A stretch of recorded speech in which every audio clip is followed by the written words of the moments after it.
న్యాయాధిపతులు 4వ అధ్యాయము. యెహూదు మరణమైన తరువాత ఇశ్రాయేలీయులు ఇంకనూ యెహోవా దృష్టికి దోషులైరి గనుక యెహోవా హాసోరులో ఏలు కనాను రాజైన యాబీను చేతికి వారిని అప్పగించెను. అతని సేనాధిపతి అన్యుల హరోషెతులో నివసించిన సీసెరా.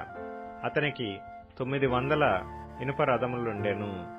అతడు 20 సంవత్సరములు ఇశ్రాయేలీయులను కఠినమైన బాధ పెట్టగా ఇశ్రాయేలీయులు యెహోవాకు మొరపెట్టిరి.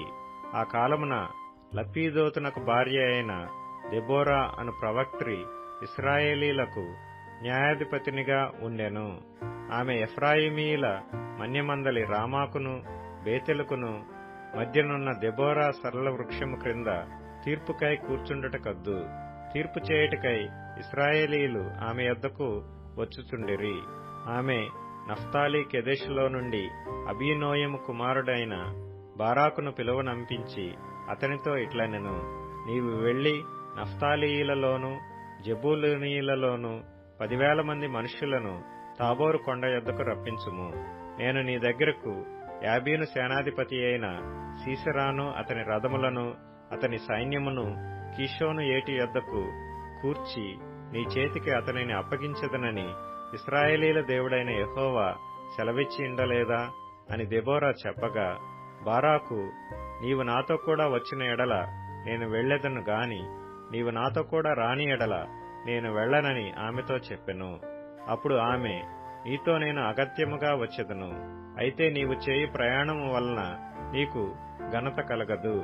యెహోవా ఒక స్త్రీ చేతికి సీసెరాను అప్పగించునని చెప్పి తాను లేచి బారాకుతో కూడా కేదెషునకు వెళ్లెను. బారాకు జెబూలూనీయులను నఫ్తాలీయులను కెదెషునకు పిలిపించినప్పుడు 10,000 మంది మనుష్యులు అతని వెంట వెళ్లిరి. దెబోరాయు అతనితో కూడా పోయెను. అంతకులోగా కయూనీయుడైన హెబెరు మోషే మామయ్యైన హోబాబు సంతతి వారైన కనానీయుల నుండి వేరుపడి కెదెషునొద్దనున్న జయనన్నీములోని మస్తకి వృక్షమునొద్ద తన గుడారమును వేసుకుని ఉండెను. అబీనోయము కుమారుడైన బారాకు తాబోరు కొండ మీదికి పోయినని సీసెరాకు తెలుపబడినప్పుడు సీసెరా తన రథములన్నిటినీ తన 900 ఇనుప రథములను అన్యుల హరోషెతు నుండి కీషోను వాగు వరకు తన పక్షముగానున్న సమస్త జనమును పిలిపింపగా, దెబోరా, లెమ్ము, యెహోవా సీసెరాను నీ చేతికి అప్పగించిన దినము ఇదే, యెహోవా నీకు ముందుగా బయలుదేరును గదా అని బారాకుతో చెప్పినప్పుడు బారాకు ఆ 10,000 మంది మనుషులను వెంటబెట్టుకుని తాబోరు కొండ మీద నుండి దిగి వచ్చెను. బారాకు వారిని హతము చేయునట్లు యెహోవా సీసెరాను అతని రథములన్నిటినీ అతని సర్వసేనను కలవరపరచగా సీసెరా తన రథము దిగి కాలినడకను పారిపోయెను. బారాకు ఆ రథములను సేనను అన్యుల హరోషెతు వరకు తరమగా సీసెరా యొక్క సర్వసేనయు కత్తివాత కూలెను. ఒక్కడైనను మిగిలియుండలేదు.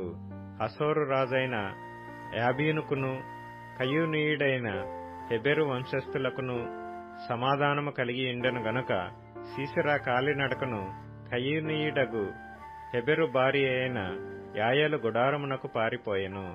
అప్పుడు యాయేలు సీసెరాను ఎదుర్కొనబోయి అతనిని చూచి, నా ఏలినవాడా, నా తట్టు తిరుగుము, భయపడకుమని చెప్పినందున అతడు ఆమె గుడారమును జొచ్చెను. ఆమె గొంగళితో అతనికి అప్పగా అతడు దప్పికొని ఉన్నాను, దయచేసి దాహమునకు కొంచెము నీళ్లిమ్మని ఆమెనడిగెను. ఆమె ఒక పాలబుడ్డి విప్పి అతనికి దాహమిచ్చి అతని కప్పుచుండగా అతడు, గుడారపు ద్వారమున నిలిచియుండుము, ఎవడే కాని లోపలికి వచ్చి ఇక్కడ నెవడైననున్నాడా అని నిన్నడిగిన ఎడల నీవు ఎవడనూ లేడని చెప్పవలెనెను. పిమ్మట హెబెరు భార్య అయిన యాయేలు గుడారపు మేకు తీసుకొని సుత్తె చేత పట్టుకొని అతని యొద్దకు మెల్లగా వచ్చి అతనికి అలసట చేత గాఢ నిద్ర కలిగి ఉండగా నేలకు దిగునట్లు ఆ మేకును అతని కణతలలో దిగగొట్టగా అతడు చచ్చెను. బారాకు సీసెరాను తరుముచుండగా యాయేలు అతనిని ఎదుర్కొన వచ్చి, రమ్ము, నీవు వెదుకుతున్న మనిషిని నీకు చూపించదనగా అతడు వచ్చినప్పుడు సీసెరా చచ్చిపడియుండెను. ఆ మేకు అతని కణతలలో నుండెను. ఆ దినమున దేవుడు ఇశ్రాయేలీల ఎదుట కనాను రాజైన యాబీనును అణిచెను. తరువాత వారు కనాను రాజైన యాబీనును సంహరించు వరకు ఇశ్రాయేలీల చెయ్యి కనాను రాజైన యాబీనుకు విరోధముగా అంతకంతకు హెచ్చుచూ వచ్చెను.